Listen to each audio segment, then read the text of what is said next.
The first thing you need to know about me is that I am afraid of the dark. Dark rooms, dark hallways, dark stairs. I'm just afraid of the dark, period. I think a lot of people are afraid of the dark, but they just don't admit it. But I have a reason to be afraid. You would have a reason too if you knew what I went through last summer. My name is Corrine MacArthur. But everybody calls me Corky. In fact, not many people even know my real name. Everybody, even my school teachers, call me Corky. Actually, I kind of like the nickname, Corky. I haven't always been afraid of the dark up until last summer.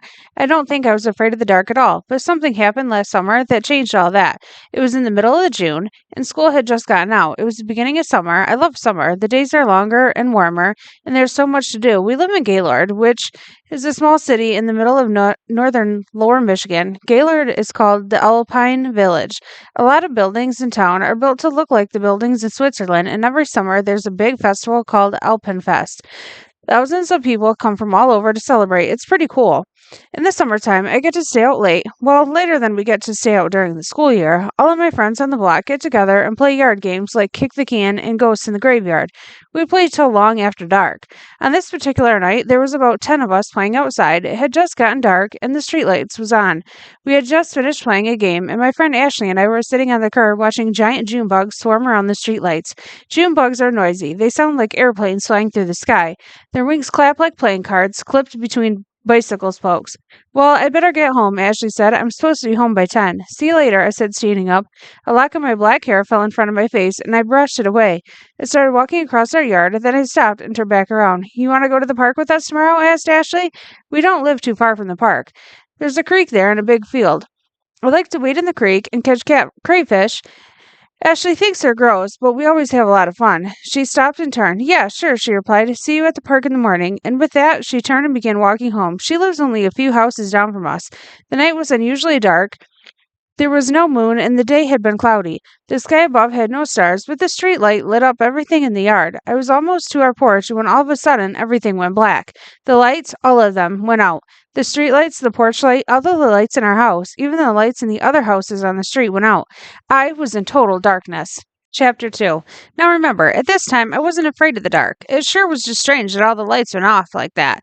But it's happened before. In Gaylord, we can get some pretty fierce snowstorms in the winter. Once in a while, the power will go out. It's kind of fun, really.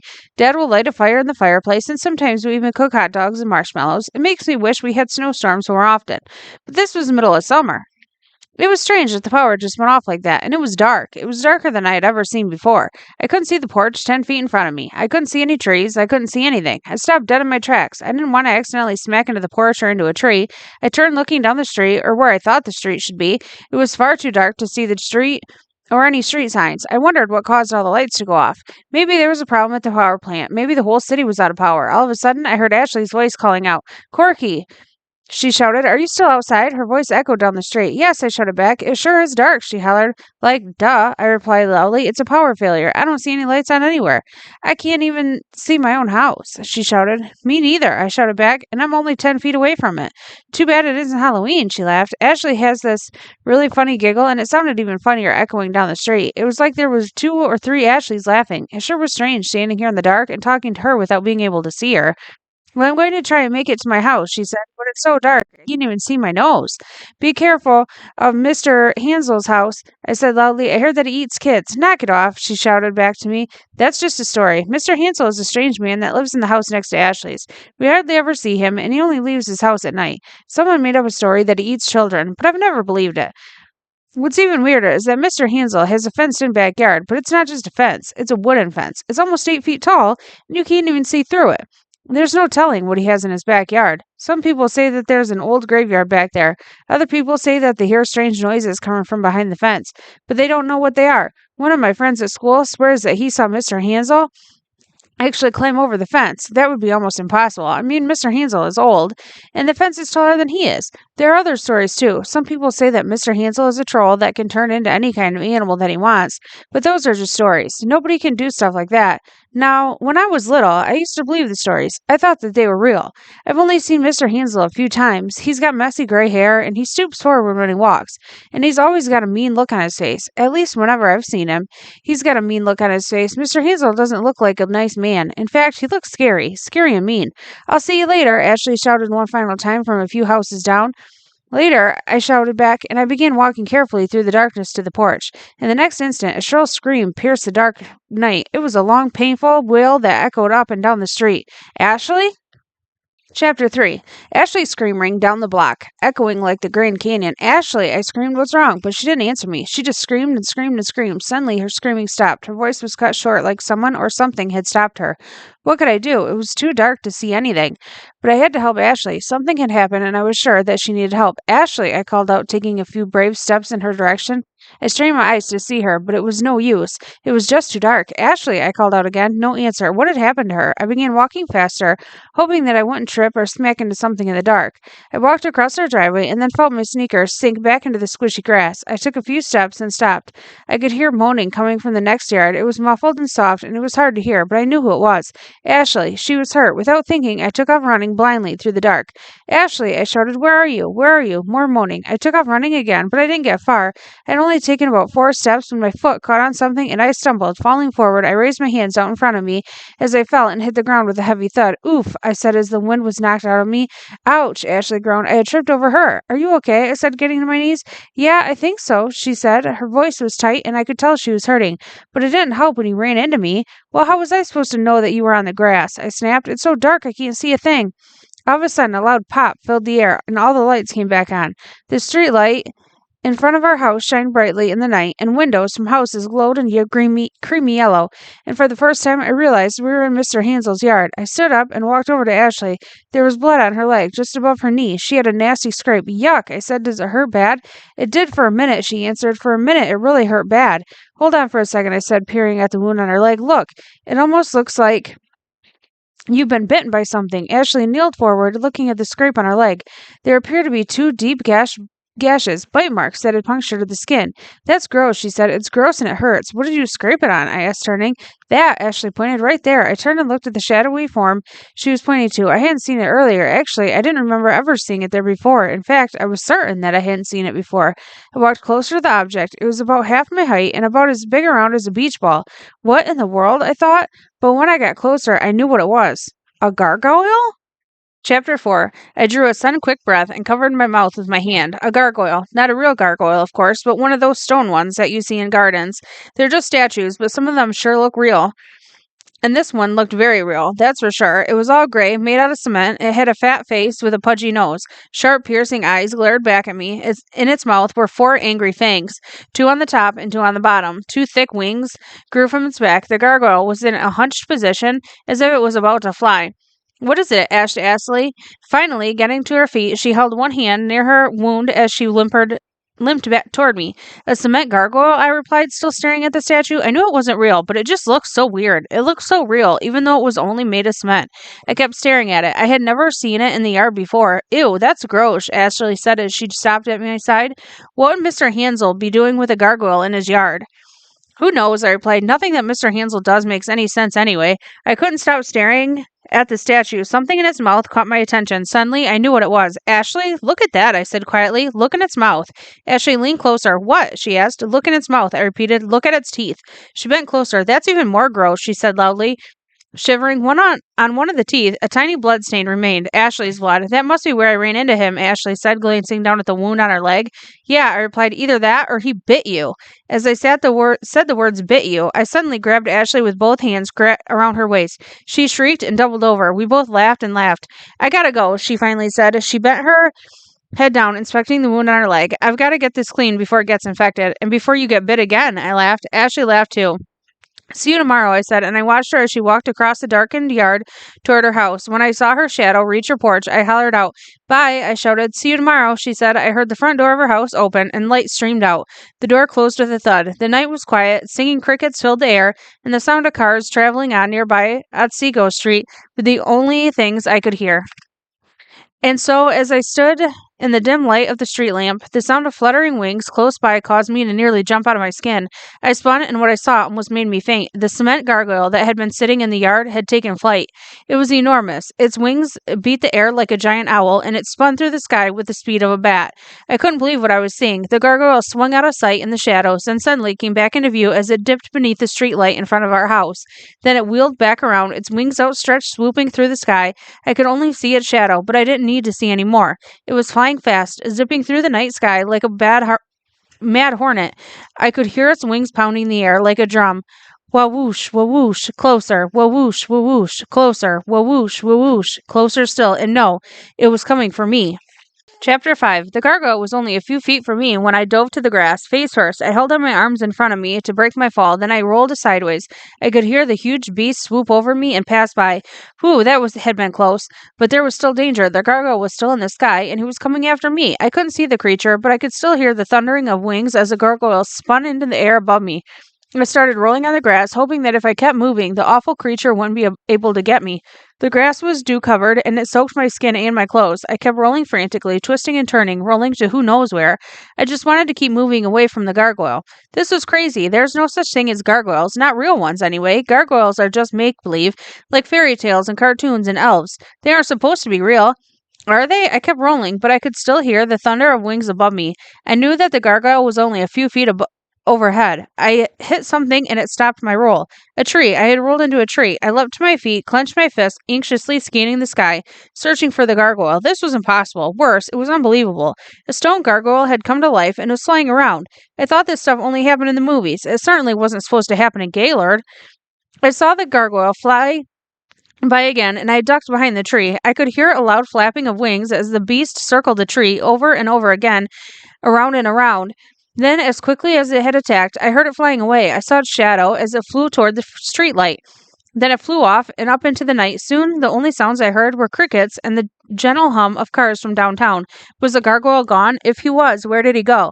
I backed out from beneath the tree, my head upturned, searching the dark sky for the gargoyle. Thankfully, I didn't see it. I walked over the spot where the gargoyle had been perched on the lawn. The grass was matted and all crushed down like you would expect. It looked like two big feet had pressed down into the grass. Again, I looked up, my eyes searching the night sky. No gargoyle. Had this really happened? How did a cement gargoyle come to life and fly away? Was it really cement after all? I looked back at Mr. Hansel's house. It was all dark except for one small window that glowed from a light inside. I hope he hadn't heard me. If Mr. Hansel caught me in his yard, I would be a dead duck. I guess I'd better go home, I thought. I can figure this out in the morning, when there's more light. I was about to turn and walk home when out of nowhere, two claws suddenly grasped my shoulders from behind. Chapter 6. I jumped out of my skin, spinning around, ready to run as fast as I could. Hey, you, I was wondering where you went. Sorry to scare you. It was Dad. Claws hadn't grabbed me after all. They were just Dad's hands. Boy, was I glad it was him. You didn't scare me, I stammered. Dad grinned, and I smiled too. Well, not very much anyway, I finished. Your mother has been looking for you. She said something about a TV program that you wanted to watch. Oh, yeah, I said. Thanks. Actually, I couldn't remember what show it was that I wanted to watch. I think it was some scary movie or something. But I think I'd had enough scary things happen to me for tonight. Dad, did you see anything out here just now? You know, like in the sky? He looked at me and frowned. Like what? He asked. Oh, I don't know, like a big owl? I finished. No, I didn't see anything. Why? Did you see one? Oh, no, I mean, I think so, but I'm not sure. Well, there are a lot of owls around. We usually don't see many here in the city, but it's possible. But I knew that what I had seen wasn't an owl. It was a gargoyle. I knew it was. The next morning, I got up early. Actually, I always get up early. I'm always up before Mom or Dad, or even my little brother Steven. He usually gets up early to watch cartoons. Mornings are my favorite time of the day.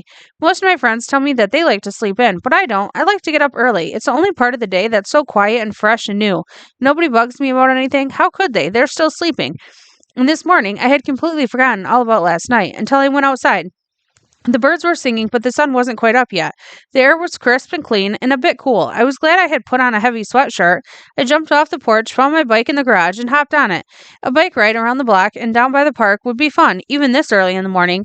But when I pulled out of my driveway and began pedaling along the sidewalk, my eyes caught something in a yard up ahead, in Mr. Hansel's yard. Gargoyles, not just one, but two. I hit the brakes and stopped, staring at the two large cement lawn statues perched in the center of the wet lawn. The memories of last night came flooding back to me. Ashley's bite mark, the gargoyle flying off into the night, swooping over me, and now there were two gargoyles hunched in Mr. Hansel's yard. Had he placed another one there in the middle of the night? Even if he did, how did a cement yard statue come alive? Had I been dreaming? No, I was sure I hadn't. I remembered the short power failure. I remember Dad coming to find me. I remember everything about last night. There's no way I had been dreaming. I kept wondering, as I balanced myself on the motionless bicycle, how a cement gargoyle could come alive. It had been some sort of trick. It had to be some sort of trick, but I had to find out for sure. I hopped off my bike and held it by the handlebars, walking along the sidewalk until I was directly in front of Mr. Hansel's yard. Then I laid my bike down on the sidewalk and walked slowly toward the gargoyles. The grass was wet and my sneakers were soaked through after only a few steps. I guess the gargoyles really did look real. I could see the ripples of what looked like wrinkled skin, but it wasn't skin, of course. It was cement. And their eyes, they seemed to be looking at me, glaring at me as I came closer. The gargoyles really did look real, but I knew they weren't. When I got close to them, it was easy to see that they were made out of cement. Cement animals don't come to life. Maybe on TV they do, but not in real life. And looking at their open mouths, it was easy to see how Ashley could have gotten hurt. Their teeth hung out of their mouths, and anyone walking along who hadn't seen the statue sitting there could have easily bumped up against it, scraping their leg. That's what Ashley had done. It was so dark last night that she hadn't seen the gargoyle, and she bumped into it with her leg. Plus, she was wearing shorts, so that didn't help. I had been wearing jeans last night. If I had bumped into the gargoyle, I don't think it would have even scraped my skin. I turned away, giggling, and began walking back to my bike. The gargoyle that I had seen flying in the air last night had only been my imagination. And it's funny how your mind can play tricks on you like that and make things that aren't there seem real. But how did the second gargoyle get there? That was a mystery. But I was sure there was some reasonable answer. I was almost to my bike when I froze. I had heard something behind me. Growl. It was a deep growling snarl. Growl. It was a deep growling snarl, and it was real. Chapter 7. I spun, fearing the worst. I thought that maybe, somehow, some way, the gargoyles might really be alive. Maybe they weren't statues after all. I looked at the two gargoyles. They were still sitting in the yard, in the same spot they had been a few moments before. But now there was another figure in the yard. Mr. Ansel. He was the one who had made their weird growling noise. He must have seen me. Again, he made this weird snarling sound like an animal. Mr. Hansel is freaky. His hair was all gray and messy like it always is, and he was wearing a long white coat. He looked like he was a mad scientist or something, and in the dim gray of early morning, he looked creepy. You, he hissed. What are you doing here? No, nothing, I stammered. Nothing really. What are you doing in my yard? He demanded. He started walking toward me. Answer me, he insisted again. He was mean. The closer he came, the meaner he looked. His eyes were big and beady, and his cheeks were red with anger. I slowly took a step backwards, my eyes still glued to Mr. Hansel. I knew I wasn't far from my bicycle. I thought about running to my bike, hopping on it, and speeding off. There's no way Mr. Hansel could catch me. I can ride really fast on my bike. But now there was no time. I had always thought Mr. Hansel was slow, but he was already across the yard. His bug eyes glared at me. Suddenly, he was leering over me, pointing a bony finger in my face. Listen here, you, he hissed silently. He squinted his eyes as he spoke, and his face was only inches away from mine. You stay out of this yard. You stay out of this yard forever. Do you understand? I was too afraid to move, but I managed to nod my head. I understood all right. That's good, he sneered, inching closer, because we wouldn't want you to wind up like those two over there. Now, would we? He pointed to the two gargoyles sitting in the yard. I couldn't. Oh my gosh, had he turned someone into gargoyles? Had the gargoyles in the yard been people at one time? I couldn't stand it any longer. I had to get away. Without another thought, I spun on my heels and bolted to my bike. I snatched it up off the ground, hopped on it, and began pedaling as fast as I could. That's it, Mr. Hansel yelled as I rode off. I could hear his voice echoing down the street. Ride as fast as you can. He laughed a terrible, wicked laugh, because when they came for you, there will be no way to escape, and they're coming for you. Corky, the gargoyles, they're coming for you. Very soon, Corky, very soon. His shouting faded as I turned the corner around the block. I pedaled like mad, not slowing down until I was sure I was a long ways away. Finally, I stopped at the park, my heart thumping in my chest, and my breathing was quick. What did Mr. Hansel mean? Gargoyles were coming for me? Real gargoyles? There's no such thing. Did Mr. Hansel mean the gargoyles in his yard? That was crazy. I'm not afraid of cement lawn statues, but I was afraid of Mr. Hansel.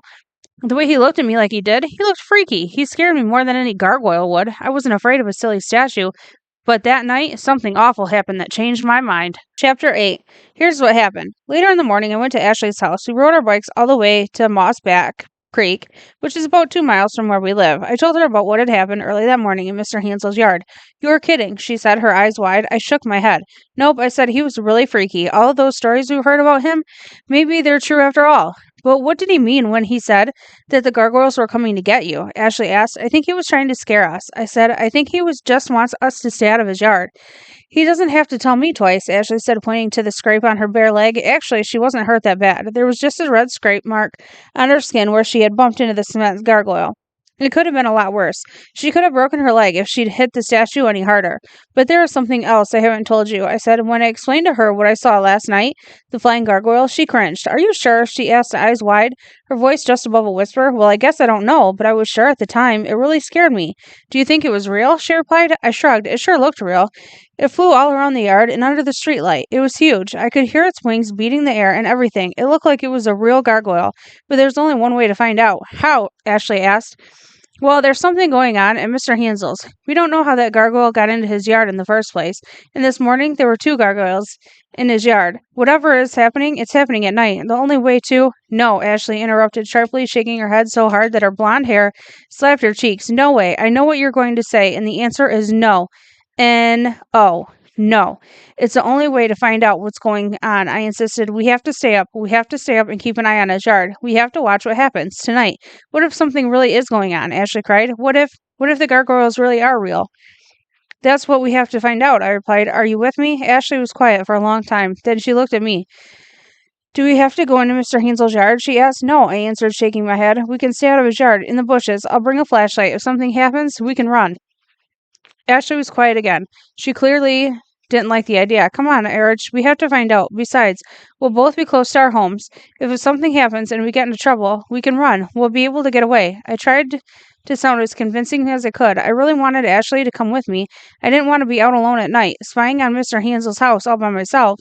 But if I had to go alone, I would. All right, she said finally. I'll go. We agreed to meet at my house just before dark. The nightmare was about to begin. Chapter 9. The rest of the day, I just hung out around the house. Every once in a while, I would look out at the window to go outside, glancing over at Mr. Hansel's yard. The 2 gargoyles stood alone, facing the street. I guess I expected to see another gargoyle appeal, but none did. And I didn't see anything of Mr. Hansel himself either, which wasn't all that unusual. I don't think hardly anyone sees Mr. Hansel. I searched to find out everything I could about gargoyles. We have a bunch of books that had some stuff about them, but all it said was that gargoyles weren't real. I even hunted around on the internet. There was lots of stuff about gargoyles there, but once again, all I could find out was that they weren't real. They were just make-believe. I couldn't find any information about anyone who had seen a real gargoyle. Maybe I had imagined everything last night. Maybe what I saw was just a big bat or an owl. But I didn't think so. I knew what I saw. I saw a gargoyle, a real one. Ashley met me at my house just before night fell. She was wearing all dark clothes, dark jeans, and a dark shirt, and she had her hair tied back in a ponytail. In her back pocket was a flashlight. I'm ready, she said. I took a flashlight from the kitchen and told my mom that I was going outside. Mom and Dad are pretty cool. In the summertime, they let me stay out late, as long as I stay close to home.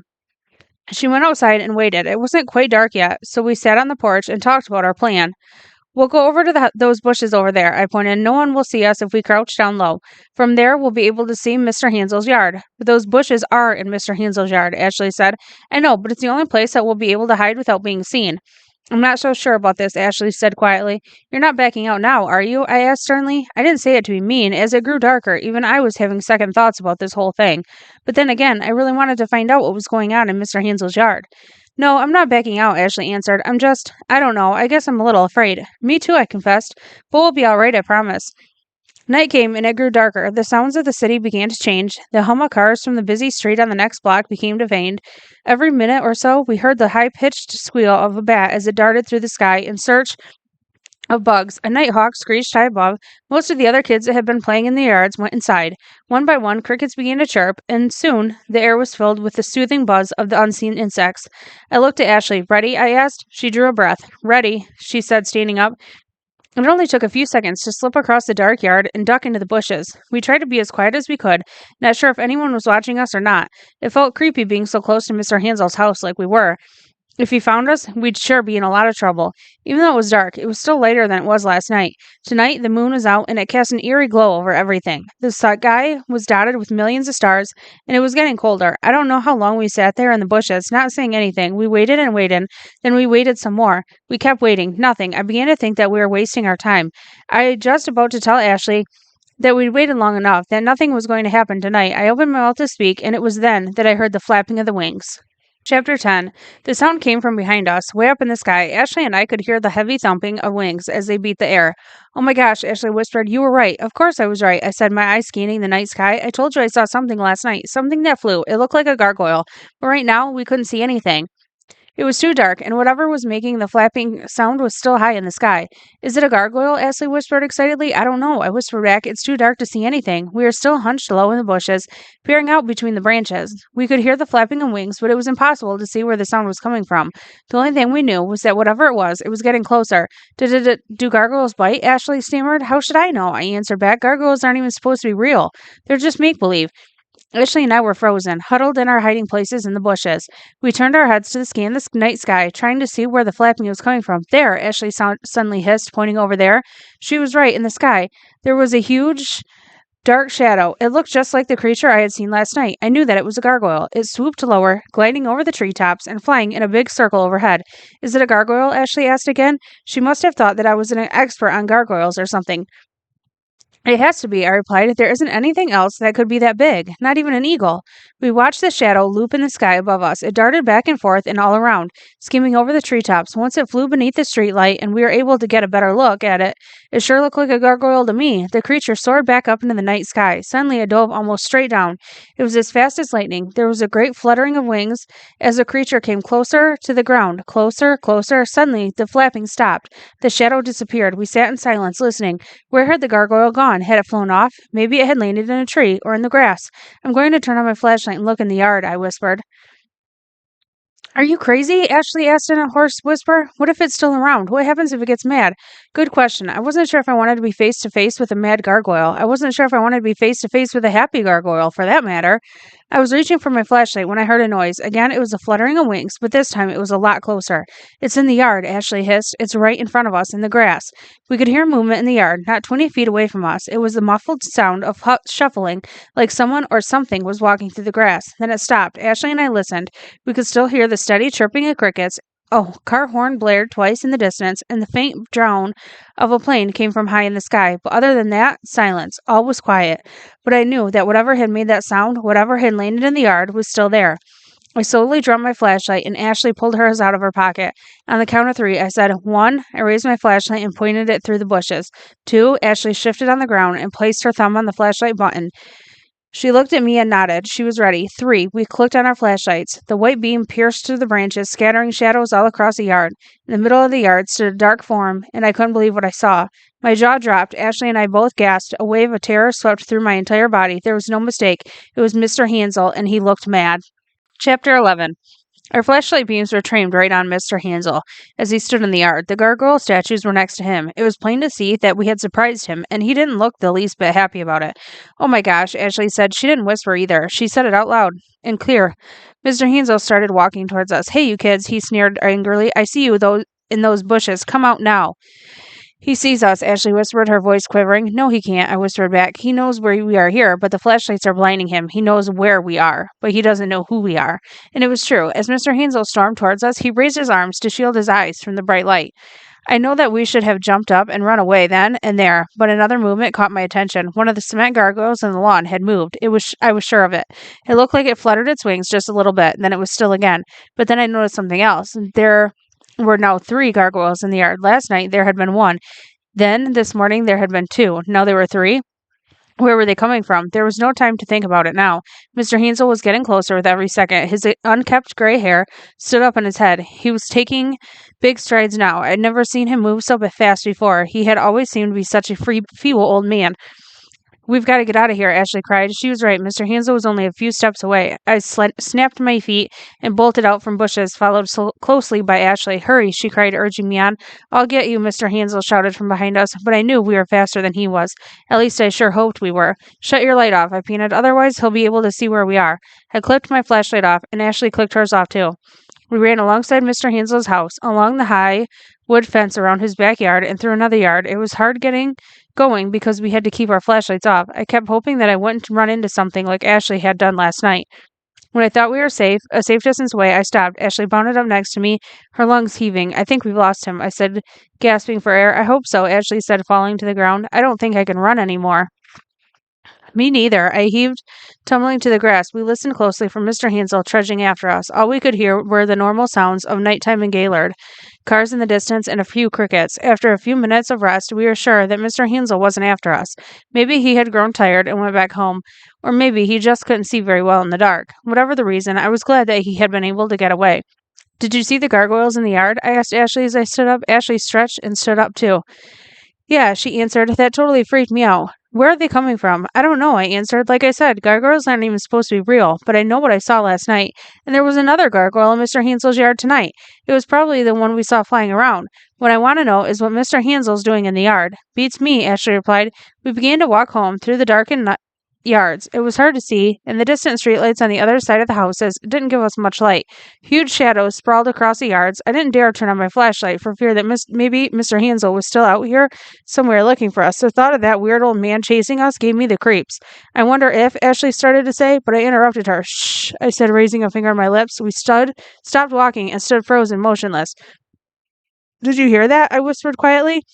So quiet that Ashley could hardly hear me. I could hardly hear myself. Hear what? She whispered back. Suddenly, the noise came again. It was a heavy flapping, the sound of pushing air. There were two enormous shadows, swarming over us in the night sky. The sound of their wings were growing louder, and their dark shadows were growing larger. Gargoyles. They were coming for us. Chapter 11. Run, I shouted. Run as fast as you can. Ashley and I both sprang, but it was too late. The gargoyles were already upon us, their giant wings covering the sky above. Ah, Ashley screamed. It's got me. It's got me. As she screamed, her voice suddenly sounded from farther away. She was in the air. Oh no, a gargoyle had captured Ashley. I could hear her screaming from the sky as the gargoyle carried her off. Help me, Corky, she screamed. Help me. This was all my fault. If I hadn't been the one who wanted to wait in Mr. Hansel's yard tonight, we wouldn't be in this mess. We'd be home watching TV or reading a book or babysitting my little brother. Now here we were, only a few blocks from home, and Ashley had been kidnapped by our gargoyle, and it looked like I was going to be next, but not if I could help it. I dove to the cold grass and began to roll, just like I had done last night. My flashlight fell from my pocket, but I wasn't able to take the time to try and find it. I kept rolling and rolling, not knowing where I was headed. All I knew was that I wasn't going to stop. Above in the sky, I could hear the second gargoyle flapping its wings as it followed me over the dark yard. It swooped over me, and suddenly felt a strong claw grab my shoulder. Then another claw grabbed my other shoulder. Let me go, I screamed. Let me go, you slimy lizard with wings. Help, help, anybody. But it was no use. The gargoyle was too strong. They had surprised us, and we hadn't even had the time to try and run away. With one strong heave, I was lifted off the ground. I was being carried into the air, high into the sky. I tried to scream, but I was so terrified, no sound would come out. Below me, the ground kept falling farther and farther away. Actually, I couldn't see the ground, but I could tell from the lights of the houses that I was being carried way up into the sky. I could see the lights of downtown Gaylord and cars driving on the streets. A long ways off, I saw the blinking red tower lights of a radio tower. I was horrified. Worse, I was double horrified, triple horrified. I have never been so scared in my whole life, and that was worse. If the gargoyle let me go now, then I'd really be in trouble. The creature's claws dug into my shoulder, clinging tightly. It really kind of hurt, but I couldn't do anything. The gargoyle had such a strong hold on me that I couldn't even move my arms. It was hopeless. There was nothing I could do except look at the city lights below me as I was lifted higher and higher into the night sky. There were hundreds of cars on the streets, and I'm sure that there were people out and about going to movies and having fun, all completely unaware of what was happening in the sky above. Gargoyles, Ashley and I had been captured by two huge gargoyles. Where were they taking us? What did they want from us? I was about to find out, and never in a million years could I have guessed what was about to happen next. Chapter 13. Suddenly, we began to go back down toward the ground. Again, at first we started to descend very slowly, but soon we were headed toward the ground very fast. Corky, I heard Ashley shout. Can you hear me? It was hard to understand her over the loud flapping and wings. Her voice sounded like she was somewhere in front of me, but I couldn't be sure. I can hear you, but I can't see you, I shouted back. I think we're going back to the ground. Question was, where were we going? Where were they taking us? I could still see the lights of downtown Gaylord. Didn't think we were too far from where we lived. But wherever we were headed, we were sure we're going there in a hurry. The wind rushed past furiously, making my eyes water. I could make out streetlights and lights from houses, but we were headed for the ground at 1,000,000 miles an hour. Either way you looked at it, I was sure we were goners. We were either going to be eaten by gargoyles or hit the ground at 1,000,000 miles an hour. I didn't know which would be worse. At the last second, I closed my eyes. I couldn't bear to watch. Sharp talons tightened their grip around my shoulders. Wings beat their air heavily. We were slowing down. At the very last instant, we were slowing. In the next moment, we landed safely on the ground. The gargoyle loosened his grip on my shoulders. He let me go. He let me go, and then he flew off, back into the night sky. Ashley, I shouted, where are you? Over here, she cried. I still couldn't see her.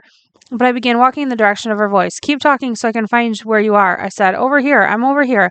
I followed the sign of her voice until I finally bumped into her. I can't believe that just happened, she said. Me neither, I said. We're lucky to be alive. Are you okay? Yeah, I'm fine, but I lost my flashlight and my shoulder, sir. Man, when my dad finds out what the gargoyle did, he's really going to be in for it.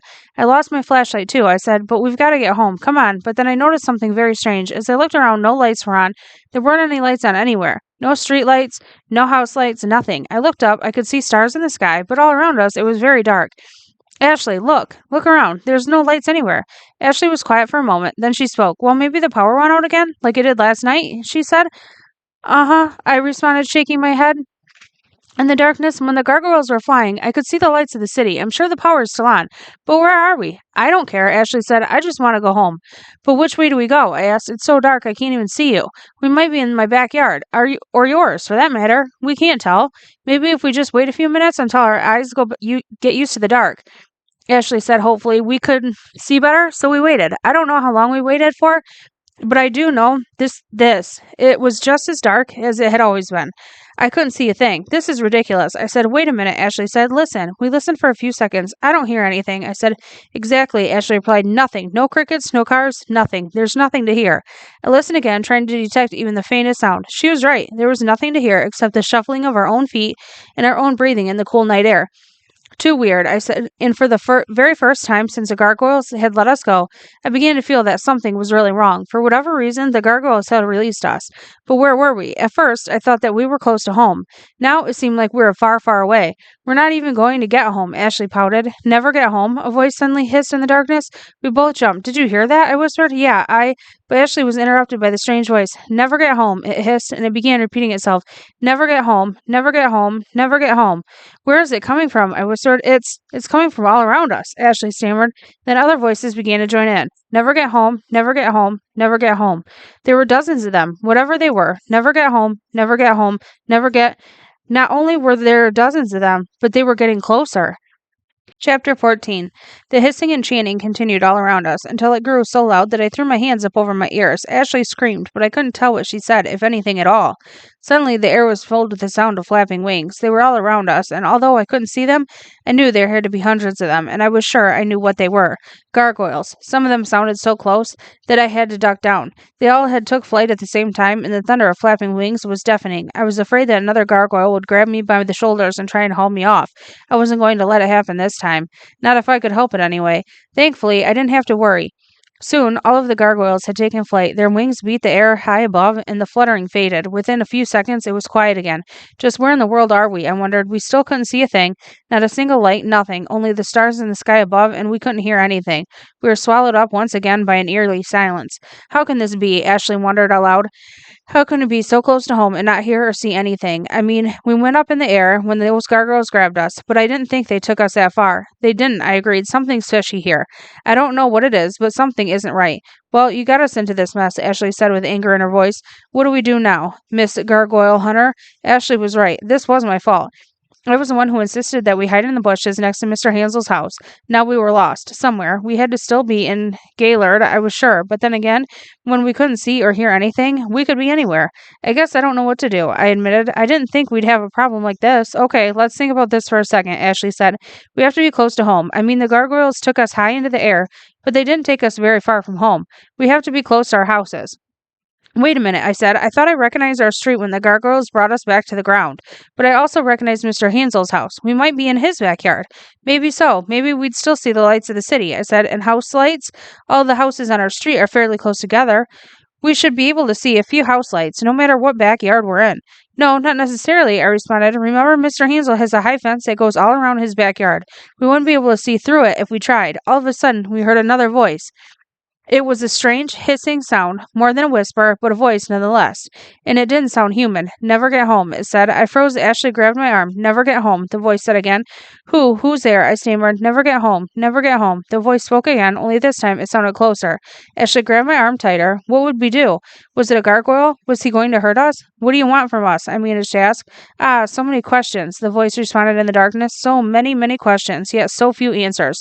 Listen here, I said, trying to sound brave. When my dad finds out what's going going on, you're going to be in for it. You and all your creepy gargoyle friends, or whatever you are." The voice began to laugh. It was a coughing, throaty laugh, almost like he was choking. He spoke. "That's funny," the voice wheezed, still chuckling a bit.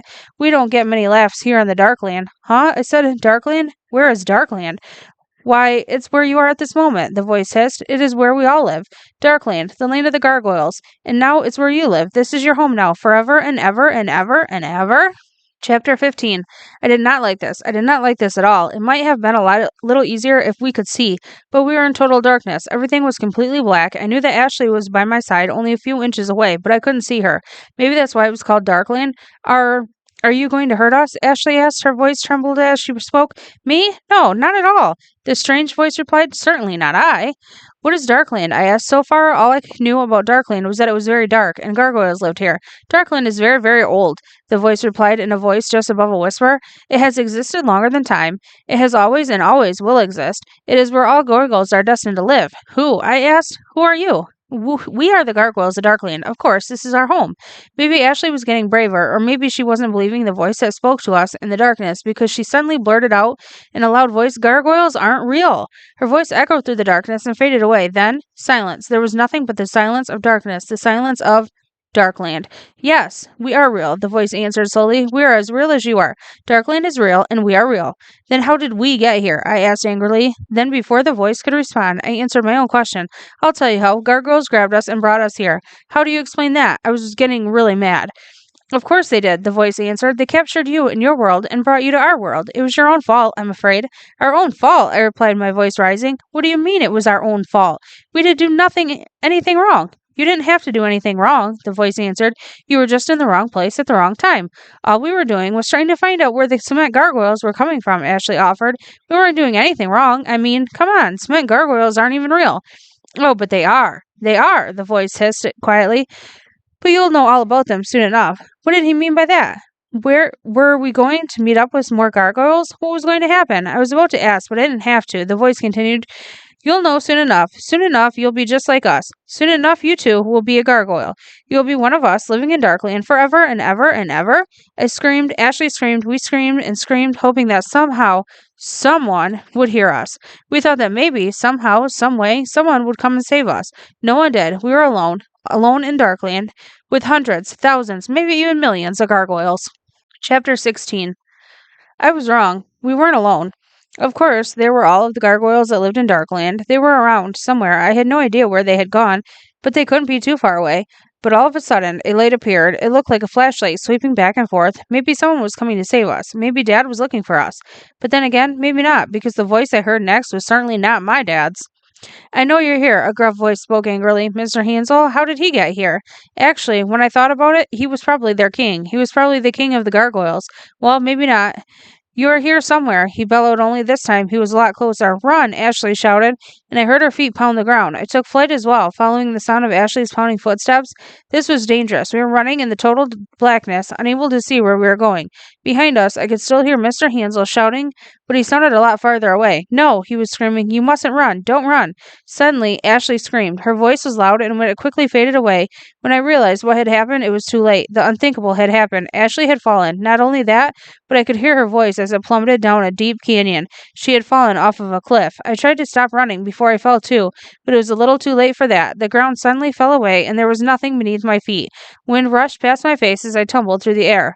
This was it. Ashley and I were goners. Chapter 17.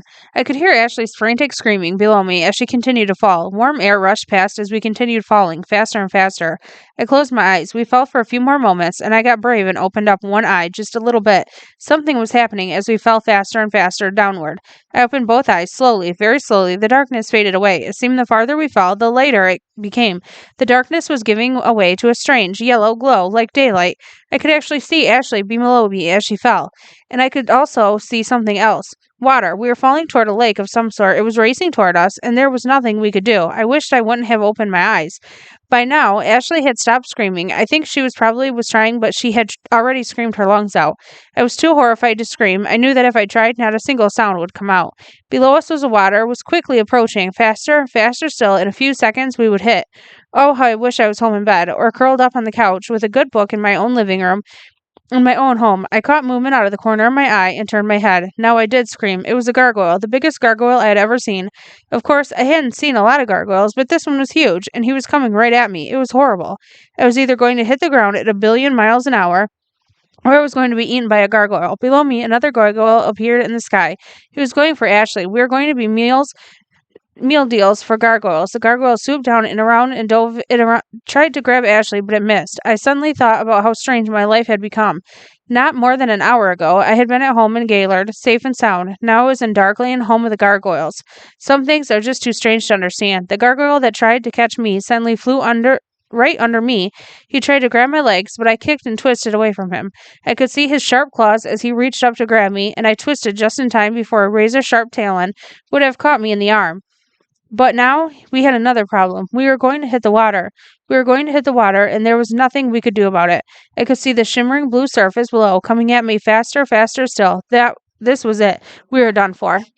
Chapter 18. Ashley was first. I heard her scream a moment before she hit the surface, and then her shout was drowned out by the explosion of spraying water. She disappeared beneath the waves. I was next. I took the deepest breath I could and held it. Splash. I hit the water. Suddenly, I didn't know which way was up or down. The water was cold, but I hardly noticed it. I was too worried about making it back to the surface before I ran out of air. I opened my eyes. The surface. I could see the surface above me through millions of tiny swirling bubbles. I spread out my arms, kicked my legs, and began to propel myself upward. Could I make it before I ran out of air? I had to. I just had to. I kept kicking and swimming in an effort to make it to the surface. I'm a good swimmer, but I had plunged far below the surface, farther than I had ever been before. I could feel my chest begin to hurt as my lungs cried out for air. But I had to keep moving. If I could make it just a few more feet, just a bit farther. Sploosh. I made it. I gasped loudly and took a deep breath, let it out, then took another. I felt dizzy. That had been a close one. We had fallen a long ways and hit the water pretty hard. I could have drowned. I coughed and sputtered and snapped my head around. My hair dripped down in front of my face, and I wiped it away. I coughed once more, treading water in this very strange place, but something was wrong. Ashley. She was gone. Chapter 19. Ashley, I shouted. My voice echoed out over the water. Ashley, where are you? I became more and more worried. Where was Ashley? Had she drowned? Was she gone? I was terrified. I was about to dive below the surface to go look for her when all of a sudden her head popped up. The water exploded and she splashed to the surface. Flailing her arms and snapping her head back, she coughed and sputtered and took a deep breath. I swam over to her. Are you all right? I asked, helping her to stay afloat. I think so, she said in between coughs. Yeah, I think I'm okay. Me too, I said. We were really lucky. We fell a long way down here. I looked around. The sky above was very strange. It was dark, misty gray, but there were no clouds. Far in the distance, I could see tall mountains and thick forests. Directly in front of us, stretching high into the sky, was a rock ledge. That's where we fell from, I said, looking up. Where is this place? Ashley asked. We were in total darkness, but as we fell down, it became lighter. This is freaky. But I didn't have an answer for her. My only guess was that we were somewhere in Darkland. Come on, I said, bringing my arm up over my head and splashing forward. I began crawling through the water toward the rock wall. Not far from the wall, it gave way to a rock shoreline. We would have to be able to get up on the water. There, Ashley followed, and in a few seconds we stood on the shore, dripping wet. Again, we looked at our surroundings. It was the strangest place I had ever seen. There was no sun, and everything looked on the verge of twilight. It looked just like it would if we were early morning or late evening. It was unbelievable, and yet I knew that somehow all of this was actually happening. I know when I'm dreaming, because I can usually wake myself up. I didn't even try this time. I knew I was dreaming. I knew I wasn't dreaming. I knew what was happening simply couldn't be real, but it was. Corky, look! Ashley's hand suddenly shot up in the air. I looked up to see what she was pointing at. Far above us, wheeling in the sky, were two gargoyles. They were huge. Their wings pumped slowly like super giant geese. Super giant geese with claws and teeth, that is. Those must have been the ones that tried to catch us in the air, Ashley said quietly. Quick, I said. Let's find some place to hide. They might still be looking for us. We ran up to the shore to where a line of trees began, ducking under the thick canopy of branches. We are safe, at least for the time being. Can you still see the gargoyles? Ashley asked, peering up through the branches. No, I whispered, shaking my head. The sky was empty, but a movement near the rock wall caught my attention. There was something there. I could see something moving, hiding in a rock in the wall, and now it was coming out. Chapter 20. I gasped and held my breath. Whatever it was, I wasn't very far away. If it was a gargoyle, there would be no place for us to run. We'd be caught for sure. Suddenly the creature came into view, but it wasn't a creature at all. It was Mr. Hansel. It was Mr. Hansel, and boy, did he look mad. Maybe that was it. Maybe Mr. Hansel was the king of the gargoyles after all. Maybe he was their leader. We were goners now for sure. All the terrible stories I'd heard about Mr. Hansel were true. After all, Ashley and I huddled close. What do we do now? She whispered. I don't know. I whispered back. I thought about running, but to where? I had no idea where to go. Besides, if we just took off and started running, was a chance that we'd be spotted by a gargoyle. I did not want to go for another free ride in the clutches of a flying reptile. We were prisoners in Darkland. And what was worse, me and Mr. Hansel was here. He spotted us beneath a tree and stormed over to us. Why didn't you listen to me? He demanded. But Ashley and I were so frightened that we couldn't speak. Why didn't you listen to me? He asked again, even louder. His eyebrows scrunched together and his eyes looked scary and mean. His cheeks were drawn tight and his gray hair was all messy as usual. We were afraid, I managed to answer. Afraid? Afraid of what? Of me? All I could do was nod my head. You shouldn't be here, Mr. Hansel said. You shouldn't be here at all. Darkland isn't for children. It's too dangerous. Well, what are you doing here? Ashley asked.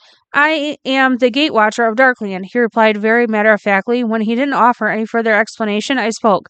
What does the gate watcher do? And just what is the Darkland? All we know about it is that gargoyles live here. Darkland is the eternal realm of gargoyles, he answered, shaking his head. No human should be here, especially children. You're here, I said. You're a human unless you turn into a gargoyle or something. At this, Mr. Hansel's eyes grew wide, and he burst into a fit of laughter. I didn't think it was so funny, but he sure did. Me? He said, finally getting a hold of himself. A gargoyle? I hardly think so. I am merely the gate watcher. There was that word again. Gate watcher. Just what does a gate watcher do? I asked. The gate watcher must always be on the lookout for gargoyles that try to escape into the real world. Someone must mind the gate to make certain the gargoyles do not get out. I was starting to ease a bit. I didn't think that Mr. Hansel was going to hurt us, and I relaxed, but this whole new world was very puzzling. What did it exist for? And why did the gargoyles have to have a gate watcher to keep them in Darkland? I had so many questions, but I didn't know where to start. You see, Mr. Hansel continued, last week one of the gargoyles from Darkland escaped. He entered the real world. Gargoyles have special powers, but mainly they have the power to turn to stone. That's how they can hide so well. But we saw 3 gargoyles in your yard today. I said, ah, yes, the old man replied. That's another problem. Not only can gargoyles turn themselves to stone, they also have the power to make stone gargoyles come alive. A lump to the size of an apple formed in my throat and stuck there. What do they do once they come alive? Ashley asked. Mr. Hansel didn't answer. He had a very worried look on his face, and he stared at the ground. Finally, he looked at us. Once the stone gargoyles are brought to life, they comb the city in search of children. They find children, and then they bring them here, to Darkland. You are the first, too. Even at this moment, there are gargoyles in Gaylord, looking for children, waiting for the right moment to snatch them up and bring them here. My whole body trembled. This was crazy. Gargoyles, especially stone gargoyles, aren't real. They're not supposed to be anyway, but it was all beginning to make sense. The gargoyles Mr. Hansel's yard that Ashley had tripped over last night had been real, after all, and the ones we saw this morning, including the ones who had kidnapped us and brought us here to Darkland. But why do they want us here? I asked. What is going to happen to us? Again, Mr. Hansel looked very concerned. The lines of his face were deep and troubled, and his eyes became sad. You have been brought here to become one of them, he said grimly. That is why they brought you here to turn you into gargoyles. Oh no, gargoyles? Ashley said, as I were going to turn into gargoyles. I thought I was going to faint. Suddenly we heard the sound of flapping wings in the distance. Mr. Hansel turned his head to the sky, and my eyes followed his gaze. They're coming, he suddenly cried. Quick, you can still get away, but there is no time to waste. This way, quickly. He spun and began to run, and Ashley and I sprang and followed him. In the next instant, the air was filled with hundreds of gargoyles. Their wings beat the air like a herd of thundering elephants. They were the gargoyles of Darkland, and they were coming for us. Chapter 21. Our feet pounded the ground, but the only thing we could hear were the beating of the wings in the sky above. I turned to catch a quick glimpse behind us, and instantly I wished I hadn't. Gargoyles, hundreds of them. They filled the sky like a cloud, coming closer and closer by the second. Hurry, Mr. Hansel shouted as we ran, but I was already running as fast as I could. So was Ashley. This way, Mr. Hansel shouted. We can escape over here. Follow me. He didn't have to tell me twice. We ran to the stone wall where Mr. Hansel had appeared. Over here, he shouted as he ran. For an old guy, he sure could run fast. Suddenly, he stopped and opened a door. There was a large wooden door set right in the side of the stone wall. Mr. Hansel flung the door open and bolted inside, followed by Ashley, then me. He snapped the door closed and it banged shut. Made it, he said, securing the bolt on the door. Outside, I could hear the thundering of wings as the gargoyles reached the door. It sounded like there were thousands of them. Mr. Hansel wasted no time. He clicked on his flashlight and began walking down a thin hallway. Jagged stones stuck out from the sides. The rocks were wet and they glistened in the beam of the flashlight. The air was cold and damp and stale. Where are we going? Ashley asked. Her voice echoed down the strange stone corridor. You'll see, Mr. Hansel answered. You'll see. We walked and walked, and the farther we went, the thinner the cave became. Soon, it was just barely wide enough to walk through. I scraped my elbows and shoulders on the wet rocks, and so did Ashley. Mr. Hansel was bigger than we were, so he had to walk sideways. Suddenly, he stopped. He reached his arms up and grabbed onto something. Mr. Hansel had opened up some kind of door in the ceiling of the stone tunnel. There was a wooden ladder there, and he climbed up. Ashley was next, and I followed on her heels. We climbed out and just stared. I couldn't believe what I was seeing. Chapter 22. It was a yard. We were in a normal, everyday yard. It was dark, and we couldn't see much, but I could smell the fresh air and hear the chirping of crickets. Stars dotted the sky above. What in the world? Ashley gasped as we looked around. It was strange. Where are we? She asked. You're in my backyard, Mr. Hansel replied. As he spoke, he shined the flashlight over the yard, and I could see the tall wood fence. He was right. We were in his backyard. This was too weird. First, gargoyles kidnap us, and we take us to some place called Darkland, and then we escape through a long tunnel and wind up in Mr. Hansel's backyard. Wait a minute, I said. If we had to escape from Darkland through a tunnel, how did we get there in the first place? I mean, I don't remember going through any tunnel. I'll show you, Mr. Hansel said. He pointed to the flashlight beam in another direction and began to walk. Ashley and I followed. He stopped. Be careful, he said. He pointed the flashlight beam by his feet. We were at a ledge. Right where we stood at our feet, the ground fell away. There was no more grass, nothing. It was just dark. That's how they go back, Mr. Hansel said. This is how the gargoyles enter Darkland.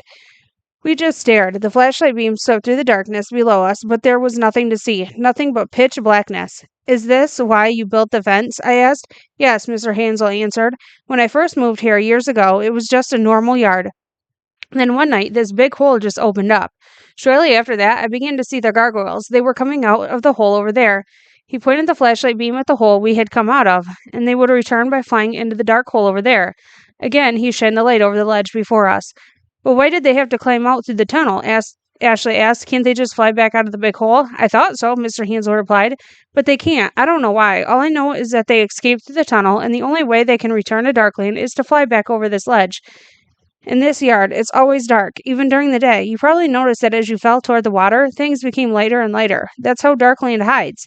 Darkland hides from the rest of the world by remaining dark up here, but light down below. Darkland exists within the earth, below the earth's surface. My gaze followed the flashlight beam as it swept across the depths of the enormous valley below us, but there was nothing to see. It was strange, knowing that far below, in the darkness, was another world of gargoyles, and with that big door to cover the tunnel. Mr. Hansel explained, but some gargoyles still managed to escape. That's why you called yourself a gate watcher, I said. Yes, Mr. Hansel replied. There have been gate watchers like me for as long as Darkland has existed. Our job is to keep the gargoyles from escaping. Unfortunately, I haven't done a very good job. What happens now? I asked. If there are real gargoyles in Gaylord, isn't everyone in danger? Mr. Hansel nodded sadly. The only way we can stop them is by finding them during the day. If the gargoyles do not return to Darkland during the night, they turn to stone. They turn to stone when the sun is shining and wait for darkness once again. We must find them, bring them here, and throw them over the ledge and back into the Darkland. That's silly, Ashley said. I mean, how can you tell if a gargoyle is real or not? Lots of people in Gaylord have stone gargoyles in their yards. If you look closely, Mr. Hansel answered, real gargoyles will turn to stone during the day. That is, of course, except for their tongue. Their entire body will be stone, but their tongue will be real, and that's how our quest began. Oh, I didn't know it at the time, but everyone in Gaylord was in serious danger, and it was up to Ashley and I to stop the gargoyles of Darkland. We would have to hunt all over to find the real creatures and bring them back here, which wouldn't be easy. It wouldn't be easy, but there was no other way. Our hunt for gargoyles was about to begin. Chapter 23. I didn't sleep very well that night. I kept tossing and turning, and every time I fell asleep, I was haunted by nightmares. In my dreams, huge gargoyles were chasing me. They would pick me up and carry me off to Darkland. I would run away, but they would pick me up and bring me back to the world again. I got up early in the morning, ate some corn flakes for breakfast, and met Ashley in front of our house. The sky was baby blue, and only a few white, puffy clouds could be seen. The sun was just beginning to rise through the trees. Birds were singing, and the air was fresh and clear. And there were gargoyles in Mr. Hansel's yard. I could see them from our living room window, perching like statues in Mr. Hansel's front yard. Only today, there were 4 of them. I walked over to Ashley's house, crossing the street in front of Mr. Hansel's. I knew that the gargoyles were made of cement, but I also knew that they were real. I don't want to take any chances. Ashley was waiting for me, and together we walked across the yard to Mr. Hansel's, keeping an eye on the 4 gargoyles in his front yard. Our plan was to meet up with Mr. Hansel, and the 3 of us would spread out and search Gaylord for more real gargoyles. We knocked on Mr. Hansel's door and waited. We waited some more. Ashley knocked again. Where could he be? I wondered aloud. We stood patiently at the door, but still no Mr. Hansel. We could hear no sounds coming from inside the house. Let's go around back and see if we can get into his backyard, Ashley said. We stepped off his porch and ran to the side of the house. The tall fence loomed before us, and we walked alongside of it. I spotted a knothole and stopped, leaning over to peer through the quarter-size hole. See anything? Ashley asked. Nothing at all, I said, shaking my head. It's just like Mr. Hansel said. It's all dark in there. How are we supposed to gather up the stone gargoyles and bring them back to Darkland if we can't get through the fence? Ashley asked. It was a good question. I guess we had counted on Mr. Hansel to help us out, but so far there was no sign of him. It was like he had disappeared. Maybe the gargoyles got him, I said. Maybe there's something happened to him, something terrible. Don't talk like that, Ashley said. It gives me the creeps. We started walking along the fence again. Well, creeps or no creeps, I said, we've got to start searching for gargoyles. You heard what Mr. Hansel said. At night, the real ones come alive and search for kids. We have to stop them, and we can start with the 4 that are in Mr. Hansel's yard. Hey, look, Ashley suddenly said, pointing. Her attention was drawn to a board that had come loose in the fence. I'll bet we could pull that back and get in from there, she said. We both grabbed the board and began to pull it. It was a struggle, but finally the board gave way. It snapped and came loose, and we let it fall to the grass, and inside was the strangest sight I had ever seen. Chapter 24. Mr. Hansel was right. His backyard was almost entirely dark. All around us was sunny and clear. The sun was now almost up over the trees, and the sky was blue and clear. But looking through the fence where we had pulled the board away, the entire yard was very dark. It looked like it was nighttime, but only in Mr. Hansel's backyard, only in Darkland. Come on, I said to Ashley, and I took a step through the fence. Well, what are you doing? Ashley stammered. I turned to face her. We have to go look, I said. Maybe Mr. Hansel is back here. Besides, after we find the stone gargoyles, we'll have to bring them to Darkland anyway. Come on. It was plain to see that Ashley didn't like the idea one bit. I didn't either. When it came right down to it, it was dangerous. The whole plan was daring and unbelievable. I guess we would be okay during the day when the gargoyles had all turned to stone, but then again, either way, we didn't have a choice in the matter. I took another step and stopped. Ashley followed me through the gaping hole in the fence. The blue sky was suddenly gone. The sun was gone. Even the chirping birds were gone. Everything around us was dark and gloomy. We could make out a few things, like a tree and the grass, and we could see the back of Mr. Hansel's house, but everything was very dark, like it was nighttime in early morning. It sure was crazy. We walked over to the edge of the deep, black canyon in the dark. There was nothing to see except inky black. I remembered that just last night we had fallen down there. How terrible. We were really lucky that there was water below us. If there hadn't been, well, I tried not to think about that. I turned and looked around the yard. I hadn't thought to bring a flashlight. I didn't think I would need one during the day, but I sure could have used one here in Mr. Hansel's backyard. I wonder where Mr. Hansel is, Ashley said. I don't know, I said, but we're going to have to start without him. Are you ready? Ashley drew a deep breath. I guess so, she said.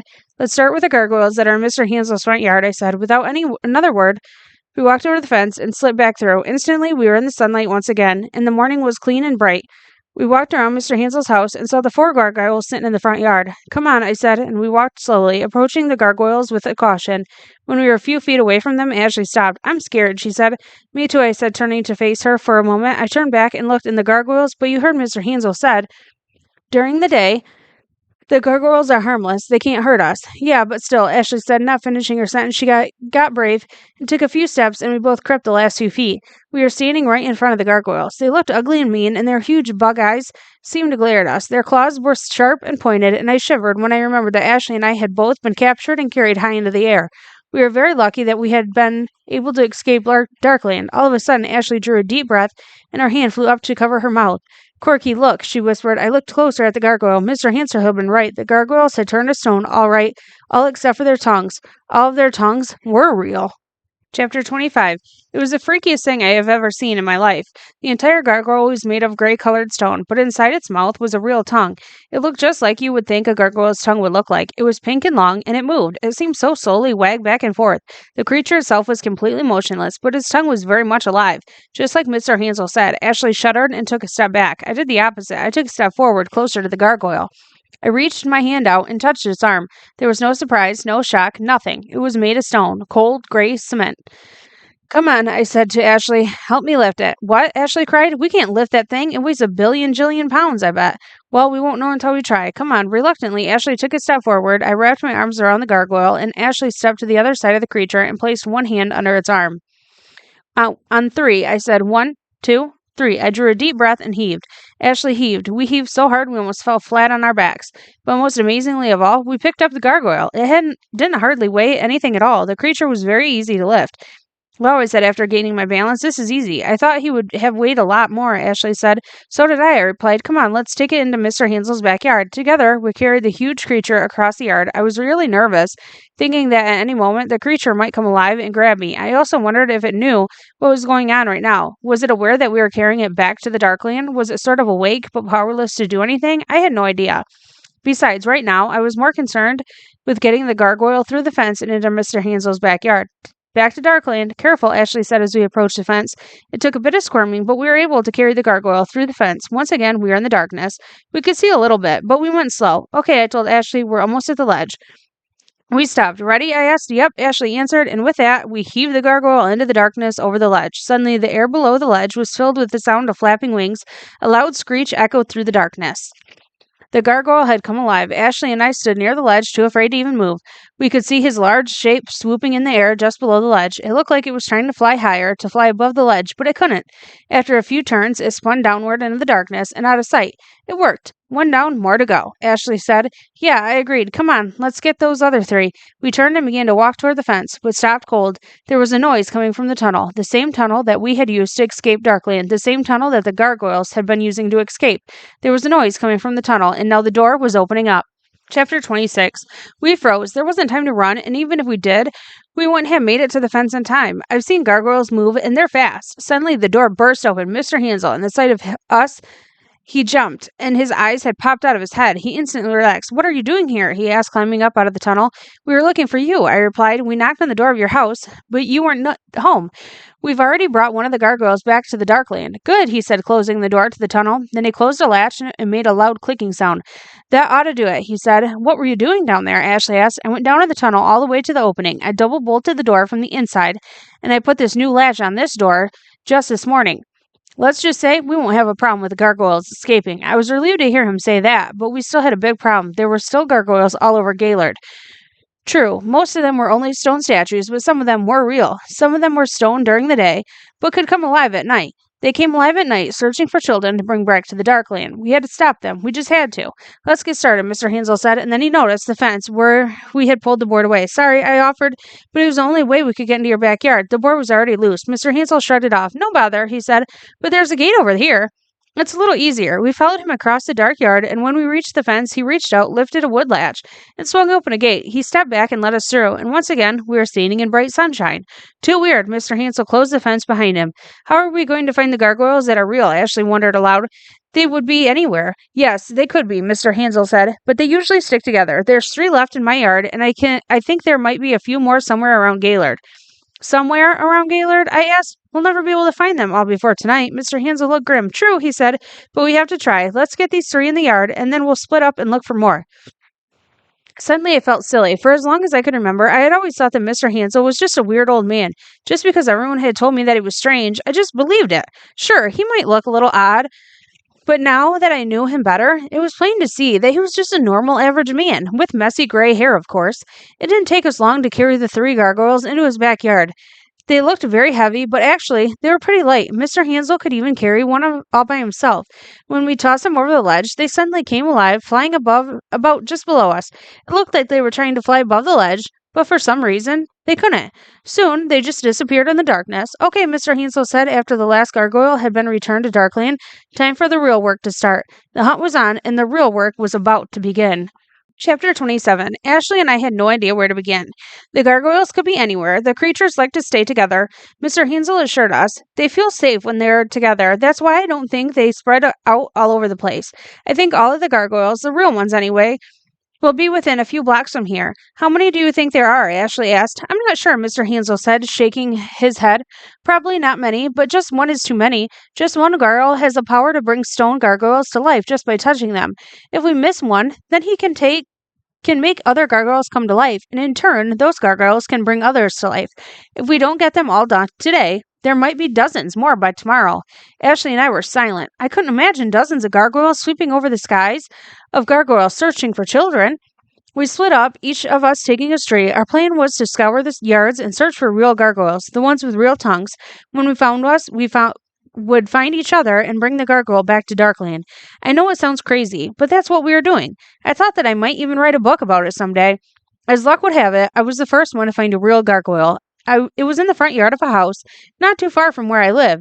I had never seen the gargoyle there before. It was perched on the lawn near a shrub, and it was small. It only came up to my knees. On a closer inspection, I saw what I had been looking for, a real tongue. Ew.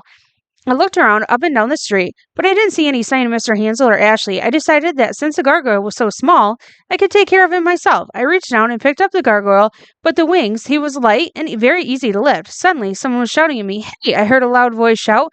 Just what do you think you're doing? I spun. On the porch of the house stood a woman. The front door was open and she was glaring at me, and I realized something that I hadn't thought about. I was in her yard, taking something. She probably thought I was stealing. I was going to wind up in jail. Chapter 28. Think, Corky, think. I had no idea what to say. I was caught. So it's you, the woman hissed angrily. Please, I can explain, really. You don't need to explain, she said, stepping onto the porch and closing the screen door behind her. I can see what you're up to. You're the one that's been putting those gargoyles in people's yards. Huh? What did she mean by that? Well, listen here, young lady. If I catch you putting gargoyles in my yard again, I'm calling your parents. Understand? I sure did. Now I knew what she was talking about. She wasn't mad at me for taking the gargoyle. She was mad because she thought I was the one placing gargoyles in her yard. Yes, ma'am, I answered as politely as possible. Good, she replied, and stormed back in the house, closing the door behind her. That had been a close one. I walked quickly out of her yard and caught up with Ashley on the next block. I told her what had happened. We're going to have to be real careful, Ashley said, or we're going to get into a lot of trouble. I nodded, my head in agreement. Come on, I said. Let's get rid of this gargoyle and keep looking. We took the gargoyle into Mr. Hansel's backyard and tossed it over the ledge. The creature instantly came to life and tried to escape, but it couldn't. As soon as we had tossed it over the ledge, it came alive, but it was also trapped. It couldn't fly back out. Finally, it flew off into the darkness below. Back to the Darkland. Let's go, I said. It was just past noon, and we still had a lot of places to look. Ashley decided to go down to Otsego Street. I went along another side street, and it wasn't long before I found another gargoyle. An old man and a woman were standing in the driveway. They were staring at the statue right in front of their garage door, and they had confused looks on their faces. But I think I knew what their problem was. What's the matter? I said as I walked up their driveway. They both turned to look at me, and then turned their attention back to the strange stone gargoyle in their driveway. We have no idea how this got here, the old woman said. When we woke up this morning, it was here. It was very strange, the old man said. We didn't hear anything in the night. Someone must have been playing a joke. Well, I think it's kind of cool, I said, standing next to them. If you don't want it, I'll take it. We have no use for it, the woman said. But tell me, how are you going to get it home? I'll go get some help, I said. Please, if you don't want it, I'd love to have it. The old man nodded his head. Well, we have to do something with it. We can't even get our car out of the garage until this thing gets moved. I'll be right back, I said, snapping my fingers as I turned. I ran a few blocks back to my house, but I didn't find Ashley or Mr. Hansel. Now what? I thought, how would I get the gargoyle back to Mr. Hansel? Suddenly I had an idea. My little brother has a red wagon. I could use the wagon to pull the gargoyle. I was sure it would work. I pulled the wagon out of the garage, and it rumbled behind me as I walked quickly back to the old man and woman's house. Their garage door was open, and the man was still in the driveway. Help me lift it? I asked as I pulled the wagon up alongside the gargoyle. The man looked at me like he thought I was crazy. He laughed. Oh, there's no way that you and I alone can lift this, he said, smiling, but I knew better. Well, let's just give it a try. If it doesn't work, then we'll try and figure out something else. Boy, was he surprised when he found that we could lift the statue without much problem at all. In a few seconds, the gargoyle was laying on its side in the wagon. The man looked confused, and he scratched his head. That sure is strange, he said. Well, I gotta go, I replied. Thanks for the statue. I was just about to pull the wagon away when he stopped me. Hold on a minute, he said. He was staring at the gargoyle, leaning closer to it. I didn't know what he was looking at. What's that? He said, pointing. I followed his finger to where he was looking. Oh my gosh, the gargoyle's tongue. It was hanging out the side of its mouth, dangling like a dog's tongue on a hot summer day. The old man had spotted the gargoyle's tongue. Chapter 29. What on earth is that? The old man asked, peering even closer. What was I going to say? I couldn't think of anything to tell him. If he realized that it was a real tongue, then he might find out. Suddenly, I had an idea. Oh, it's only wet cement, I said as calmly as possible. Someone must have just made this gargoyle last night. It looks like its tongue is about to fall off. I guess I'll have to fix it when I get home. It worked. The old man seemed satisfied with the answer. Oh, yes, he said. That must be it. Well, thank you for getting rid of it for us. My wife, she didn't like the looks of this thing in our driveway. She gets the heebie-jeebies really easy, you know. I waved goodbye as I pulled the wagon, not really sure what a heebie-jeebie was, but glad that I'd found another gargoyle. I searched and searched all day long. Actually, finding the gargoyles and taking them to Mr. Hansel's backyard wasn't as difficult as I thought, but it sure was tiring. I think I walked 100 miles. After I was sure I had searched every yard around for a dozen blocks, I stopped. I sat on Mr. Hansel's porch, waiting for Ashley and Mr. Hansel to return. I waited and waited, but they didn't show up. Had something happened? Where could they be? Finally, Mr. Hansel returned. He was carrying a big gargoyle in his arms, and he took it into his backyard and threw it over the ledge. Have you seen Ashley? I asked him. No, he said, a look of concern on his face. No, I haven't. Not since this afternoon. Now I was worried. What if something had happened to Ashley? It was getting dark, and if we hadn't found all the gargoyles, Ashley could be in trouble. We all could be in trouble for that matter. It was getting dark fast, and there was still no sign of Ashley. And then my worst fears were confirmed. My worst fears were confirmed when I heard the loud flapping of wings. It had grown dark, and I looked up into the night sky. Circling the air above me was a gargoyle, and it was carrying Ashley. Chapter 30. It was a horrible sight. The gargoyle held Ashley in his clutches, and it swooped and dove through the air, swirling above Mr. Hansel's house. Come on, Mr. Hansel shouted, and we darted through the gate into the backyard. The gargoyle continued to circle lower, and I almost couldn't bear to watch. I knew where he was going. I knew where he was taking Ashley. Mr. Hansel and I stopped at the ledge.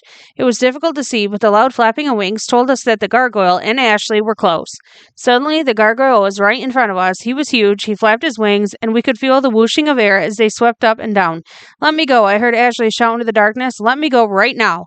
And then the gargoyle began speaking. He hovered in one place just over the ledge, holding Ashley. You thought you could do it? The gargoyle hissed. You thought you could make us all return to the Darkland forever. And you almost did. I'm the last one left. But I will not go as easily as the others. Yes, I am returning to Darkland, but I am taking one of yours with me. This one will come with me and remain in Darkland forever and ever and ever. No, I shouted, you can't. Ashley's my friend. Ashley spoke up. I know she was terrified, but she was also mad. Ashley really can have a temper sometimes. If you don't put me down, I'm going to bop you in the nose, she screamed. But put me down right now. The gargoyle ignored her. You see, you thought you could do it. You thought you could actually make us all return to Darkland. And yes, you have succeeded. But now we will have the last word. You have won, but it has cost you. It has cost you one of your own. And with that, the gargoyle sank below the ledge, spinning into the darkness below. Ashley's horrified screams echoed through the darkness and then faded away. Ashley, my very best friend, was gone. She had been taken into the darkness by a gargoyle. Chapter 31. Mr. Hansel and I both must have had the same thought. We couldn't just stand by and let the gargoyle take Ashley. We both sprang for the door to the tunnel. Quickly, Mr. Hansel said. There's no time to lose. He didn't have to tell me twice. Mr. Hansel unbolted the lock on the door and threw it open. I climbed down into the tunnel first. A flashlight, he suddenly said. We need a light. I waited while he retrieved a flashlight from the house. He was only gone for a few seconds, but it seemed like hours. He clicked the light on and slid down the ladder. For an old guy, he sure moved quick. Let's go, he said, and we started our way down the tunnel. It was tough going at first because the walls were so close. Mr. Hansel had a hard time because he had to walk sideways. I'm a lot smaller, so it was easier for me. Finally, the tunnel grew wide enough for us to run, and that's what we did. We ran and ran, our footsteps echoing through the tunnel. Finally, we came to the door to Darkland. Mr. Hansel didn't waste any time. He opened the door slowly at first to make sure there weren't any gargoyles hanging around. Then he opened it all the way and stepped through. I followed. Once again, we were in a strange world. I recognized the trees and the tall rock wall from the last time I was here. I didn't think I'd ever be back, but here I was.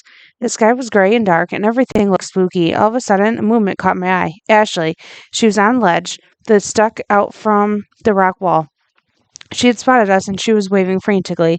I was relieved that she wasn't hurt, but now we had another problem. How was she going to get down? She was a long ways up, and there wasn't any place for her to go. She was stuck on the ledge, and below her was nothing but deep, dark water. Boy, if I ever got my hands on that gargoyle, I'd strangle him. Ashley looked like she was shouting something, but she was too far away. I couldn't hear a thing. She's going to have to jump, Mr. Hansel said, staring up at Ashley on the rock high above. Jump, I exclaimed, but she'll be a goner for sure. Well, both of you fell from the ledge that was even higher up than where she is, Mr. Hansel said. Yeah, I agreed, but we also nearly got ate by a couple of gargoyles, but there's no other way, Mr. Hansel said. She'll have to jump and swim to shore. Mr. Hansel began waving his arms in the air, urging her to leap from the ledge. I did the same thing with my arm, but I wasn't sure if Ashley could see us very well. She was a really long ways away, high up in the sky on the ledge. Suddenly, a movement caught my attention, and when I realized what it was, my whole body froze in shock, because I knew what it was. I knew what it was, and I knew that Ashley was a goner. Chapter 32. I had never seen a bigger, meaner, nastier, uglier-looking gargoyle than what I had saw right then. It swooped through the sky like a plane. It was so big, it had long teeth and a huge tongue The head slashed from side to side. It was dark red color except for his eyes. His eyes were the darkest black I'd ever seen. Mr. Hansel stopped waving. He looked just as afraid as I was. Quick, duck down, Mr. Hansel hissed. He dove toward a rock ledge, and I was right on his heels. I didn't want that huge thing to see me. A shadow fell over us. It was a gargoyle. I sure hoped he couldn't see us, and I hoped he couldn't see Ashley either. But if it was too late, the gargoyle drifted over us, swooped back up over the water, and saw Ashley. The giant creature seemed to hang in the air, just looking at her. Ashley was standing on the ledge with nowhere to go. She was helpless. There was nothing she could do. The gargoyle flew closer to Ashley. Ashley backed up against the ledge as far as she could, but there was nowhere for her to go. No route of escape. The gargoyle flew closer still, watching her, its tongue lashing from side to side. It looked like it was getting ready to attack. I couldn't take it any longer. I didn't know if Ashley would be able to hear me or see me, but I just couldn't stand there and do nothing. Suddenly, I burst out from under the rock ledge. Ashley, I cried at the very top of my lungs. Jump! Jump into the water! Just then, the gargoyle turned its head. It had spotted me. It had spotted me, but what happened next was exactly what I had hoped. The gargoyle was looking down at me, and that gave Ashley her chance. She leapt forward, leaping into the air, and began falling feet first to the water below. The gargoyle had been paying attention to me and hadn't even seen Ashley until she splashed into the water. The terrible creature spun around and swooped down, letting out a screech that I'll never forget. It was a screech of anger and madness, and I knew that we had really made him furious. But the worst was yet to come. Ashley's head popped up from beneath the surface. She sputtered and gasped and coughed. "Look out, Ashley!" I shouted as the gargoyle swooped down to grab her. Ashley ducked beneath the surface just in time, and the gargoyle's claws scraped the top of the water. He had missed. Ashley's head popped up again, and again the gargoyle attacked. Again, Ashley was able to catch a quick breath and pop below the surface. Again, the gargoyle missed, and he was becoming angrier and angrier. "We have to help her," Mr. Hansel cried. Ashley was having a hard time trying to dodge the gargoyle. Every time the creature attacked, she was forced to go back underwater. It wouldn't be long before she became exhausted. "But what can we do?" I asked. As soon as I asked a question, I got my answer, because the gargoyle had grown tired of trying to capture Ashley, and now he was about to attack me. Chapter 33. The early morning, the huge gargoyle came swooping toward us, wings flapping, mouth snapping open, closed tongue lashing from side to side. Its black eyes burned with fury, and it was coming right for me. There was nothing I could do. Suddenly, Mr. Hansel was by my side. He was carrying an enormous stick. Actually, it was more like a log. It was long and heavy, and he swung it in the air like a baseball bat. I ducked down and let the big stick swing past. And it worked. It slowed the gargoyle's attack, and Mr. Hansel brought the stick up again, this time poking it toward the gargoyle. The creature darted from side to side, trying to get around, but Mr. Hansel was too quick. "Hurry," he shouted. "Run over to the door. Run over to the door, and I'll try and hold him off." "Corky," a voice suddenly shouted. Ashley. She had made it to shore. She had made it to shore, and now she was emerging from the water, soaking wet. I began to run and pointed toward the door of the rock wall. "Over there," I shouted to her. To the door. I didn't have to tell her again. She suddenly sprang from the shore, sprinting toward the rock wall. I was doing the same, and when I turned, I caught a glimpse of Mr. Hansel. He was still hard at work, fending off the attacking gargoyle. I hoped he'd be all right. Ashley reached the door first, and she threw it open and bolted inside. I quickly followed, throwing the door almost completely closed behind me. Both Ashley and I were out of breath, and we peered out the crack of the door, watching the strange event near the water. Mr. Hansel was busy keeping the gargoyle at bay, lunging toward the creature with a big stick. The gargoyle was flying a few feet from the ground, swinging from side to side to get out of the way of the stick. "Mr. Hansel," I shouted, "come on, we made it." "He run." Mr. Hansel snapped his head around just long enough to see that we were safely behind the door. Suddenly, he dropped the stick and began to run. He sprang toward us, and we opened the door farther, so that he could run right into the tunnel. That was if he made it. The gargoyle was close behind, wings flapping madly. It was hissing and screeching, and it seemed angrier than ever. "Come on, Mr. Hansel," Ashley shouted. "Come on, closer."